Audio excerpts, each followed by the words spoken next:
الحمد لله الذي أنزل على عبده الكتاب ولم يجعل له عوجا. Assalamualaikum warahmatullahi wabarakatuh. Alhamdulillah wassalatu wassalamu ala Rasulillah wa ala alihi wa ashabihi ajmain. Amma ba'd.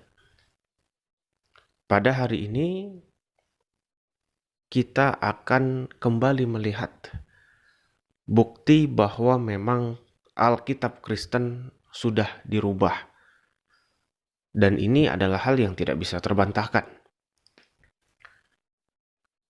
Sekaligus kita juga akan melihat klaim dari channel Tanpa Ragi yang mengaku bahwa Alkitab adalah kitab yang otentik. Tentu saja klaim dari channel Tanpa Ragi yang mengklaim bahwa Alkitab adalah kitab yang otentik sangat tidak benar.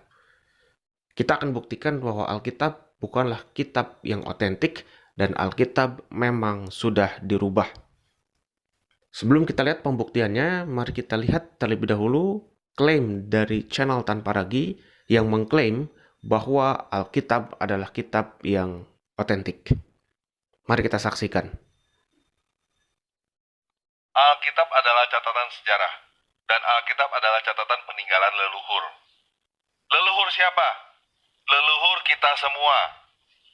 Adam sampai Nuh adalah leluhur kita semua. Dan Alkitab adalah catatan sejarah manusia yang paling otentik. Kalau kamu nggak baca Alkitab, kamu nggak tahu sejarah. Baru saja channel Tanpa Ragi mengklaim bahwa Alkitab adalah kitab yang paling otentik. Ini tidak benar. Kita akan buktikan bahwa Alkitab bukan kitab otentik dan Alkitab memang sudah dirubah. Sebelum kita buktikan, kita lihat dulu informasi dari Allah Subhanahu wa taala di Al-Qur'an surat Al-Baqarah ayat 75 yang Allah menegaskan bahwa memang kitab yang mereka anggap suci sudah dirubah.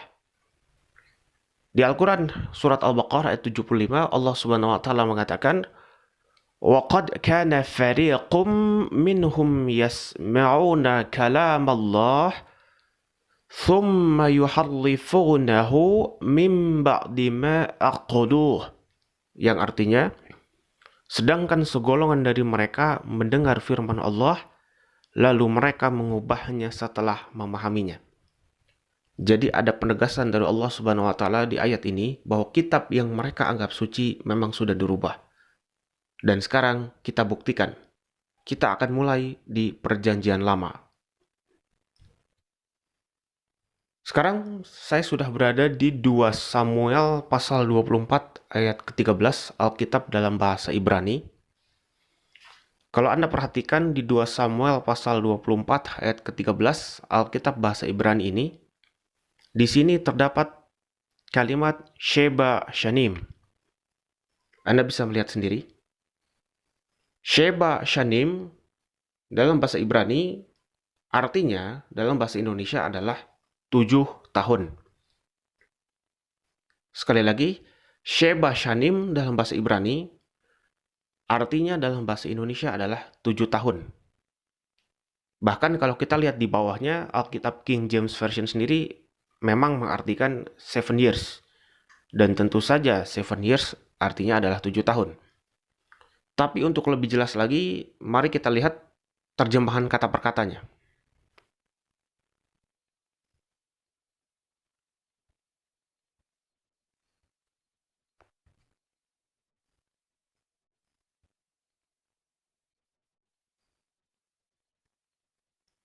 Anda bisa lihat sendiri terjemahan kata per kata 2 Samuel pasal 24 ayat ke-13 dalam Alkitab bahasa Ibrani ini.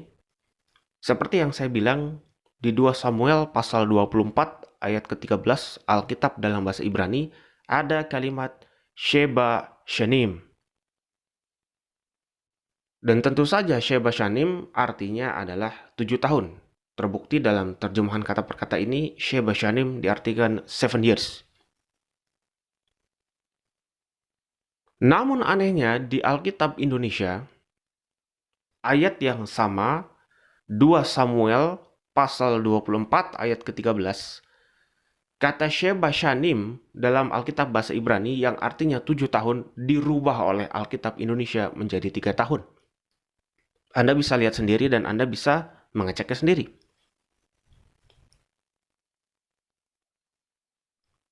Kita bisa lihat sendiri bagaimana Alkitab adalah kitab yang sudah dirubah dan tidak otentik. Dari kalimat Sheba Shanim dalam bahasa Ibrani yang harusnya artinya adalah 7 tahun, dirubah menjadi 3 tahun. Dan tentu saja perubahan tersebut tidak hanya ada di ayat ini. Setelah kita buktikan bahwa di perjanjian lama pun terbukti Alkitab sudah dirubah, sekarang kita menuju perjanjian baru yang memang juga terbukti sudah mengalami perubahan. Mari kita lihat Matius pasal 13 ayat ke-1 Alkitab dalam bahasa Greek.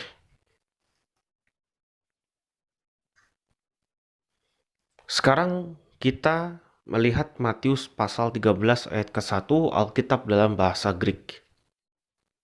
Di dalam Matius pasal 13 ayat ke-1 Alkitab dalam bahasa Greek, di sini terdapat kalimat talasan. Talasan artinya dalam bahasa Indonesia adalah laut. Bahkan dalam Alkitab King James Version sendiri, talasan memang diartikan sea, dan tentu saja sea artinya adalah laut. Agar lebih jelas kita lihat terjemahan kata per katanya.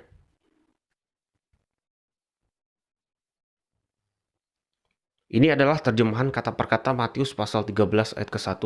Seperti yang saya bilang, di teks dalam bahasa Greek terdapat kata talasan, yang artinya adalah sea. Tentu saja sea artinya adalah laut. Jadi di Matius pasal 13 ayat ke-1 Alkitab dalam bahasa Greek ada kata talasan yang kata talasan secara mutlak artinya adalah laut. Namun anehnya di Alkitab Indonesia ayat yang sama Matius pasal 13 ayat ke-1 kata talasan dalam bahasa Greek yang harusnya secara mutlak diartikan laut dirubah menjadi danau. Anda bisa lihat sendiri dan bisa mengeceknya sendiri.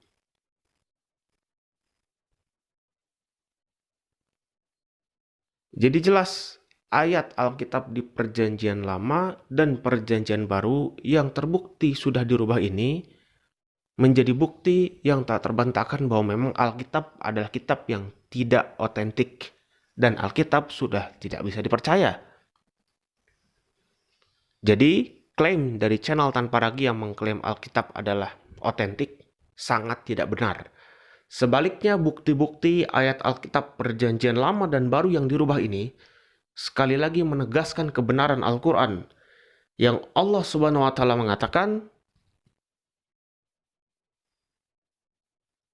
وَقَدْ كَانَ فَرِيقٌ مِّنْهُمْ يَسْمَعُونَ كَلَامَ اللَّهِ ثُمَّ يُحَرِّفُونَهُ مِنْ بَعْدِ مَا عَقَلُوهُ, yang artinya sedangkan segolongan dari mereka mendengar firman Allah lalu mereka mengubahnya setelah memahaminya. Jadi benar yang dikatakan Allah di Al-Quran bahwa memang kitab yang dianggap suci oleh mereka yang tentu saja umat Kristen sudah dirubah. Demikian penjelasan saya dalam video ini, mudah-mudahan memberikan manfaat.